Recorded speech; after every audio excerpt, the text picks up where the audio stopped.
Yu-Gi-Oh! Terms and Rulings Explained, Part 1.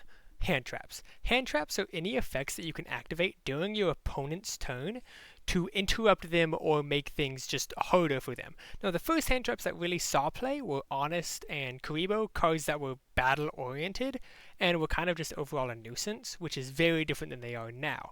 Now, hand traps are a necessity for most formats, as the ability to interrupt your opponent turn 0 are incredibly important, and they have been. If your deck can't run 10 to 15 hand traps, a lot of times it's probably not a good deck.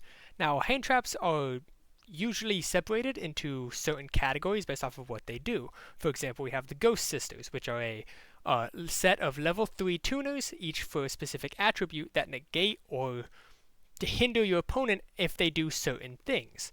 Then there are the trap hand traps, like the Dominus traps and Infinite Impermanence, that are traps you can activate from your hand if your opponent fulfills a certain condition, most of the time either controlling monsters or if you control no monsters.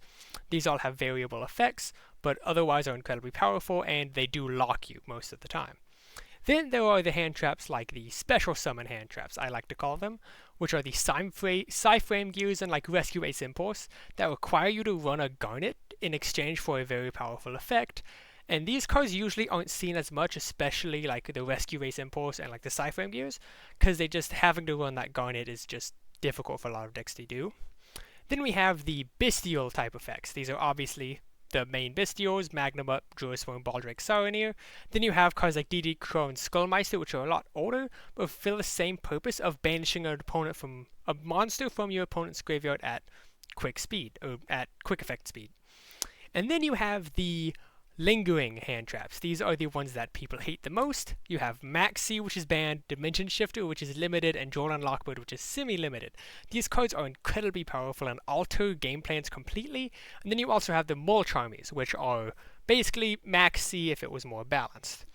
Overall, hand traps are a very powerful tool that a lot of decks should be running, and they change and their value is fluctuating depending on the power of the format. For example, a format where Ghost Spell is powerful might be followed up by a format where if running Ghost Spell is just unusable. So hand traps are something very important if you want to get into competitive Yu-Gi-Oh! And something you really have to keep in mind.